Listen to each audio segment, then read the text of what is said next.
चुनाव का काउंटडाउन शुरू भी हो गया है, समीकरण भी बनने लगे हैं और हरियाणा की राजनीति में अहम योगदान देने वाली party INLD, Indian national Lokdal के अध्यक्ष अभय चौटाला मेरे साथ हैं। अभय जी, आपका स्वागत है, थोड़ा तालियां बजा दीजिए। लेकिन आपकी जानकारी के लिए बता दूं कि हमारी पार्टी के अध्यक्ष तो श्री अशोक अरोड़ा जी हैं जी। मुझे तो पार्टी ने नेता विपक्ष की भूमिका निभाने की जिम्मेवारी दे रखी। तो मैं कार्यकारी अध्यक्ष कह देता हूं। नहीं, कार्यकारी अध्यक्ष भी नहीं है। ठीक है। तो नेता प्रतिपक्ष हरियाणा विधानसभा में अभय सिंह चौटाला हमारे साथ हैं। 3.5 साल हो गए चौटाला साहब खट्टर सरकार को। आप सड़कों पर नहीं दिखाई दे रहे हैं, गूंज नहीं सुनाई दे रही है, कोई आंदोलन चलता नहीं दिख रहा है। मुतमईन है नंबर फिर से आ जाएगा 13 साल बाद, या दरअसल अभी कोई खिचड़ी पक रही है? थोड़ी पकी है अभी और पकनी बाकी है। मुझे लगता है कि इस 3.5 वर्ष में आपकी जिम्मेवारी हरियाणा की ना होकर के कहीं साउथ में तो ड्यूटी नहीं लगी हुई थी। इस 3.5 साल में इस हरियाणा प्रदेश में जब से भाजपा की सरकार बनी, सरकार की बेकायदगियों को अगर किसी ने हाउस के अंदर और हाउस के बाहर लोगों के बीच में ले जाकर के उसको उठाने का काम किया, उस लड़ाई को आगे बढ़ा करके सरकार को कहीं मजबूर किया, तो केवल और केवल इंडियन नेशनल लोकदल पार्टी ने किया। आज भी जो सबसे बड़ा इशू हमारे प्रदेश का है, जो एसवाईएल को लेकर के 50 वर्ष तक हर राजनीतिक दल ने इसके ऊपर राजनीति करके लोगों के मत ले लिए, लोगों के वोट ले लिए, सरकारें बना ली, लेकिन किसी ने भी आगे बढ़ करके इस नहर का पानी, इस हरियाणा प्रदेश के पानी के बंटवारे के बाद इस नहर के माध्यम से पानी आए, इसके लिए प्रयास नहीं किया। हाउस के अंदर मैंने कांग्रेस और भाजपा दोनों से बारी बारी कहा कि हरियाणा प्रदेश के अगर आप हितैषी हो, आप चाहते हो कि प्रदेश के लोगों को न्याय मिले, तो फिर हमें इस एसवाईएल के इशू पे राजनीति से ऊपर उठ करके लड़ाई लड़नी चाहिए। देश के प्रधानमंत्री से मिलके उनसे आग्रह करना चाहिए कि आपको सुप्रीम कोर्ट का फैसला लागू करके तुरंत इस नहर का निर्माण करना चाहिए। लेकिन जहां भारतीय जनता पार्टी की आज की सरकार केवल इसलिए मुक्त दर्शक होगी, इसलिए मजबूर होगी कि देश के प्रधानमंत्री नहीं चाहते कि हरियाणा प्रदेश को उसके हिस्से का पानी मिले, इसीलिए केंद्र की सरकार बारी बारी से जाकर के कोर्ट के अंदर इस किस्म की दरखास्त लगाती है और कोर्ट से बारी बारी आग्रह करती है और कहती है कि आप हमें थोड़ा समय दे दो, हम आपस में दोनों सरकारों को बैठा करके बातचीत के जरिए इसका कोई रास्ता निकालें। अगर कोई बातचीत के जरिए रास्ता निकलना होता तो फिर ये इशू सुप्रीम कोर्ट में नहीं जाता, फिर तो बातचीत के जरिए ये नहर कभी की बन जाती।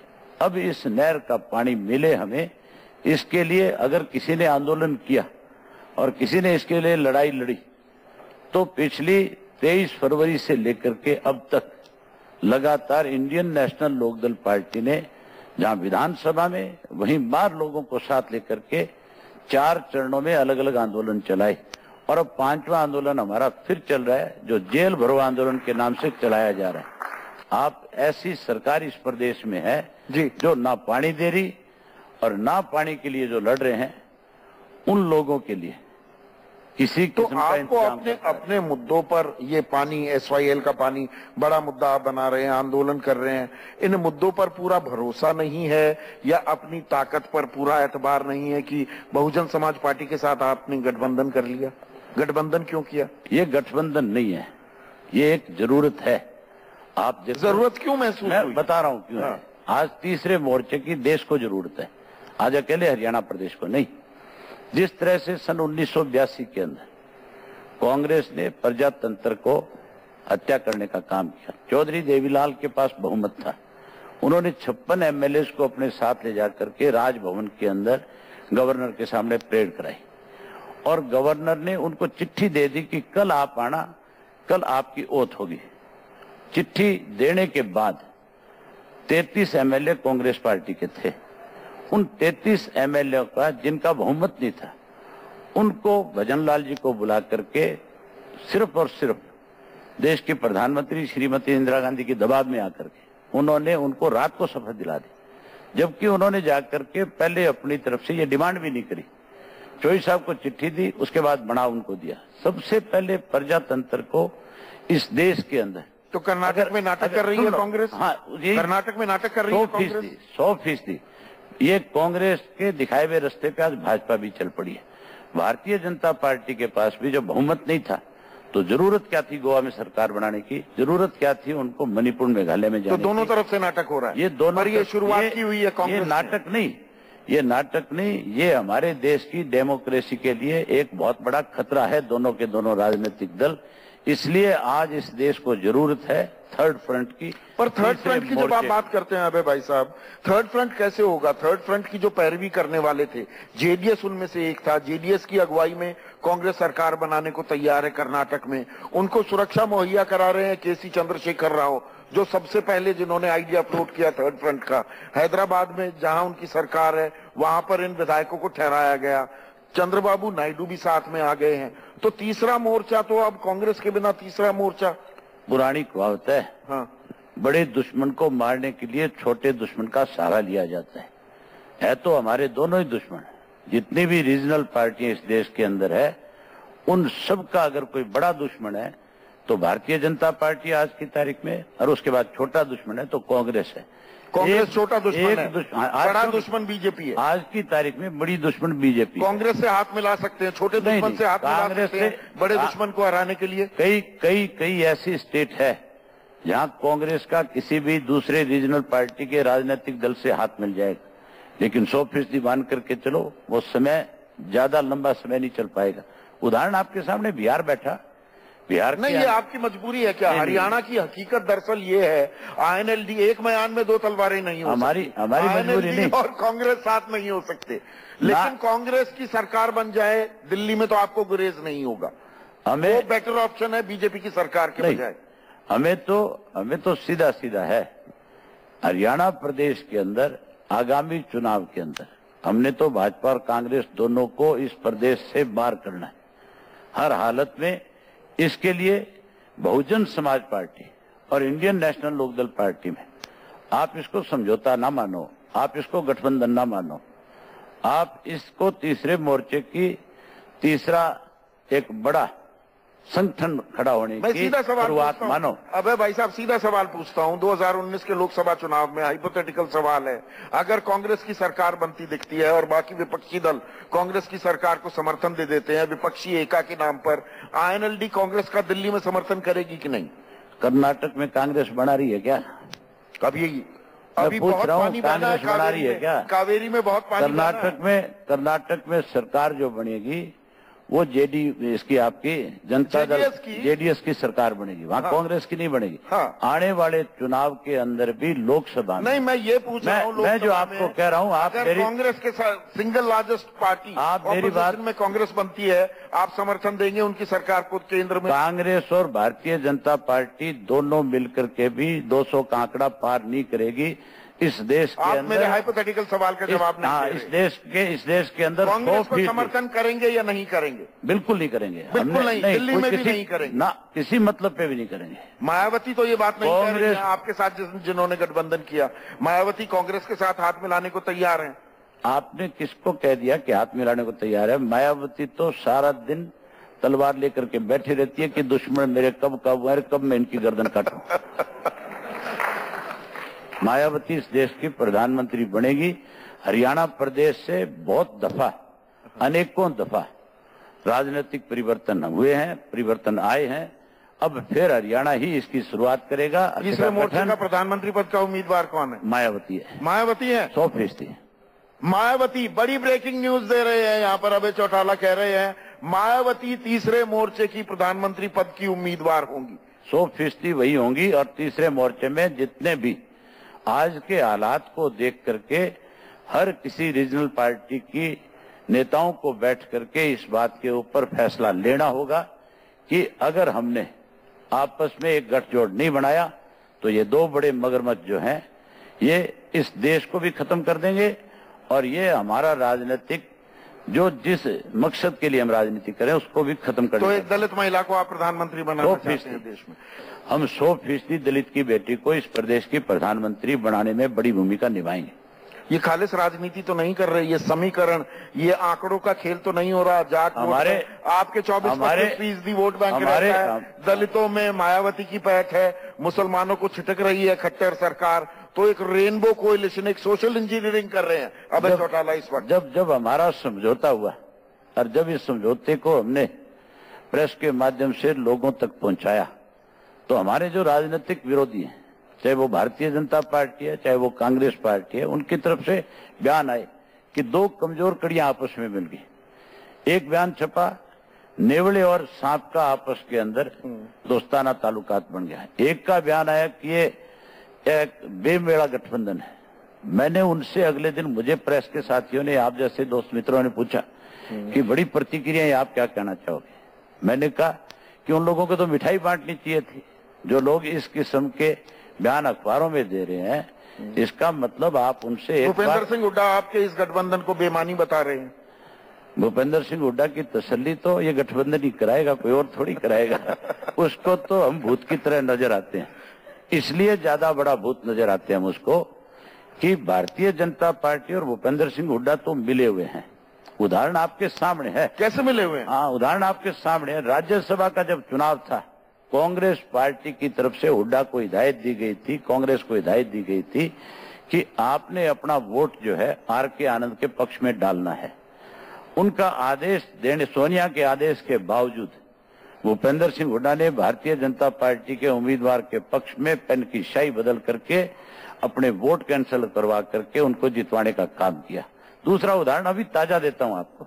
हमारे मुख्यमंत्री ने विधानसभा के अंदर, विधानसभा के सत्र के दौरान ये बात कही कि हम दो और ऐसे केस हैं जो रोहतक से जुड़े हुए हैं, उनकी इंक्वायरी भी हम सीबीआई को देंगे। जिसमें से एक गगन करके कंपनी थी, उसका इशू था। उस गगन कंपनी का जो मालिक है वो चंद्रा का भाई है और भूपेंद्र सिंह हुड्डा उसमें पार्टनर है।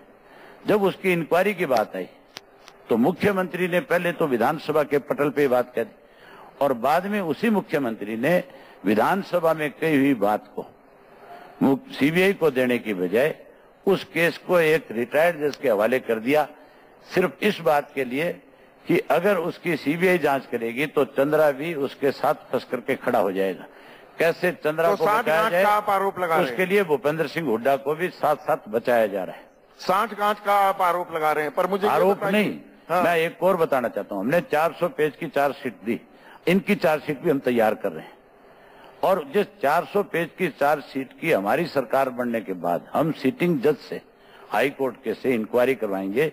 वहीं भाजपा ने जो अब गदर मचा रखा है, जिस तरह की लूट मचा रखी है, जिस तरह से खुला नंगा नाच आज भ्रष्टाचार का हो रहा है, आपके सामने बड़ा उदाहरण है। हमने विधानसभा के अंदर जो इनका सर्विस सिलेक्शन कमीशन जो बना रखा है इन्होंने, उसके चेयरमैन के ऊपर आरोप लगा कि उसने 50 लाख रुपया रिश्वत के रूप के अंदर इस बात का ले लिया कि उसने एक नगर पालिका के प्रधान बनाना था। जब उसकी ऑडियो वायरल होगी और जब हमने विधानसभा में मुख्यमंत्री से कहा कि इसके खिलाफ मुकदमा दर्ज हो और इसको तुरंत इस पद से हटाया जाए, इससे इस्तीफा लिया जाए, वहां उसको क्लीन चिट दी गई। उसी आदमी को फिर उसी के दफ्तर के अंदर पेपर बदलते हुए, पेपरों के अंदर कटिंग करते हुए फिर 3 लोग पकड़े गए, फिर आरोप लगा, फिर उन लोगों के खिलाफ मुकदमे दर्ज हुए, फिर उसको क्लीन चिट दी गई। तीसरी दफा उसी व्यक्ति ने ब्राह्मण समाज के लोगों को किस तरह से अपमानित किया, एक सवाल को लेकर आज भी मुख्यमंत्री उससे इस्तीफा नहीं ले सका। मुख्यमंत्री को इस्तीफे की जरूर उसने कहा होगा कि आप इस्तीफा दे दो, उसने इस्तीफा देने की जब ना कर दी तो मुख्यमंत्री को उसको सस्पेंड करना पड़ा, जबकि उसको नहीं, पूरे के पूरे उस आयोग को तुरंत बर्खास्त करना चाहिए और जो जो लोग इसमें शामिल है उनके खिलाफ FIR लॉन्च होनी चाहिए। जी, आखिरी 3 सवाल अब है भाई, मुझे ये बताइए, इस गठबंधन के मुख्यमंत्री पद के चेहरा तो आप ही होंगे, इंडियन नेशनल और BSP, Indian national Lokdal party का आपने मान लिया ना भाई मुख्यमंत्री हमारा बनेगा, ये तो मान लिया। पद का उम्मीदवार नहीं, ये तो आपने ये आपने स्वीकार कर लिया। आप पका रहे हैं, मैंने नहीं माना। ये आपने स्वीकार कर लिया। ये है मुख्यमंत्री पद के उम्मीदवार प्रोजेक्ट तो करोगे कि किसके नाम पर वोट दिए जाएं? हमारी चेहरा कौन होगा इस गठबंधन का? हाँ, बता रहा हूँ ना अभी आपको। हाँ। जिस दिन लोकसभा और विधानसभा के चुनाव डिक्लेयर होंगे उस दिन 100% हमारी पार्टी की जो कोर कमेटी है, जिसको पीएससी हम कहते हैं, उस पीएससी की मीटिंग होगी और उस मीटिंग में इस बात का फैसला होगा कि अगला ज्यादा विश्वसनीय, ज्यादा भरोसेमंद अगला मुख्यमंत्री कौन होगा, आपको उस दिन बता दूंगा। आप चुनाव की तारीख डिक्लेयर अब ऐसे ज्यादा भरोसेमंद विश्वसनीय चेहरा आईएनएलडी बीएसपी के पास कौन सा है? मैंने आपसे बता दिया कि आप चुनाव की तारीख तय करवा दो, हम अपना मुख्यमंत्री का कैंडिडेट डिक्लेयर कर दें। अच्छा, एक मैं थोड़ा निजी सवाल आपसे पूछना चाहूंगा। आपके पिता और आपके भाई जेल में हैं, आपने पार्टी को सहेजा, संभाला, बरकरार रखा, अपना वोट बैंक भी। कितना मुश्किल वक्त था वो? आप ये मान के चलो, जिन परिस्थितियों से मैं गुजरा हूं, मेरी जगह कोई और व्यक्ति होता तो 100% उसके सामने और बड़ी कठिनाई खड़ी हो सकती थी। लेकिन मैं बधाई देता हूं अपनी पार्टी के नेताओं को भी और अपनी पार्टी के कार्यकर्ताओं को भी, जिन्होंने उस मुश्किल की घड़ी में न केवल पार्टी को संभालने का काम किया, बल्कि हमें भी इतना हौसला दिया, उन्होंने इतनी हिम्मत दी कि हम उस लड़ाई को और अच्छे ढंग से लड़ करके जिन लोगों ने ये षड्यंत्र रचे थे उन लोगों को धरातल पे ला करके खड़ा कर दें। पार्टी में खींचतान के अलावा परिवार में भी खींचतान की खबरें आई, बड़ी खबरें प्लांट भी की गई। मैं आपको एक बड़ा उदाहरण बताता हूं। जब चौधरी देवीलाल राजनीतिक तौर पे शिखर पे थे तो चौधरी ओम प्रकाश चौटाला पे आरोप लगा दिया कि चौटाला साहब घड़ियों की तस्करी करके आए। परिवार के सदस्यों के लिए वो घड़ी खरीद करके लेकर के आए थे, पैसे से खरीदी गई थी, और यहां आकर के उन्होंने बाकायदा तौर पे जो उनके ऊपर एक्साइज बनता था या जो उसके ऊपर टैक्स बनता था, जो कोई कस्टम ड्यूटी बनती थी, वो पे करी थी। लेकिन क्योंकि कांग्रेस ने कैसे चौधरी देवीलाल को रोका जाए, इसके लिए उनके खिलाफ ये कहना शुरू कर दिया, प्रचार शुरू कर दिया। जब चौधरी ओम प्रकाश चौटाला पीक पर थे पॉलिटिक्स में, तो मेरे जुम्मे लगाना शुरू कर दिया। बोले मैं एमएलए को जहाज में ले जाता हूँ, जहाज में ले जाकर के पीटता हूँ। किसी का एमएलए का हाथ टूट गया, कोई स्लिप हो गया, किसी के पैर में चोट आ गई, तो देते हो तो अभय सिंह चौटाला के जुम्मे लगने लग गया। आज जब अभय सिंह चौटाला ने सब कुछ संभाल लिया तो फिर परिवार पे आकर के कांग्रेसी खड़े हो गए। ये जितनी मर्जी अपनी तरफ से कोशिश कर ले, पहले तो हम 2 थे और अब हम 5 हैं, 4 और मेरे साथ मेरे से भी लंबे तगड़े हैं। 100% चिंता ना करो। जब चुनाव नजदीक आएगा मैं इन चारों को 3-3, 4-4 जिले सौंपूंगा और ये चारों खड़े होकर के लोगों के बीच में जाएंगे और इनकी तसल्ली और पोल खोल देंगे। बहुत बहुत शुक्रिया अभय सिंह चौटाला, बेबाक जवाब देते हुए। और बड़ी खबर ये, आईएनएलडी के लिए प्रधानमंत्री पद की उम्मीदवार मायावती हैं।